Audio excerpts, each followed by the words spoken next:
Librong ito ay rated SPG. Striktong patnubay at gabay ng magulang ang kailangan. Maaaring may masiselang tema, lengguwahe, karahasan, sexual, horror o droga na hindi angkop sa mga bata.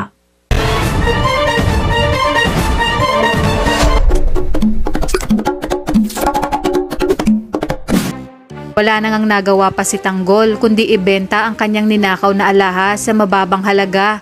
Nalingid nga sa kaalaman niya ay nagulangan siya ni Lucio. At habang palakad-lakad siya pauwi ay tatawagin siya ng kanyang mga tropa at sasabihin na napatrobol si Santino kung kaya't tutulungan niya ito at makikipagbasag ulo na naman siya. Malalaman naman ito ng kanyang nanay at loley dahil sa mga tanod, ngunit sinabi ni Tess na hayaan umano si Tanggol ng matuto at nagmadala. Sa kabilang banda, nagtataka na si Ramon kung bakit tila parang ang usad gumalaw ni Olga, kung kaya't hanggang ngayon ay hindi pa rin siya makalabas ng bilangguan. Kaya naman gagawa siya ng sarili niyang diskarte at magagawa nga niyang makatakas sa bilibid.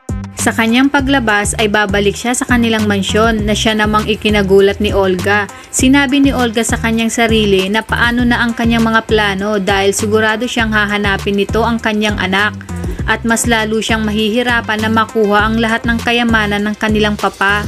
Mababalitaan naman ito ni Rigor kung kaya't mas lalong titindi ang galit nito at pagdidiskitahan ang anak ni Ramon na si Tanggol.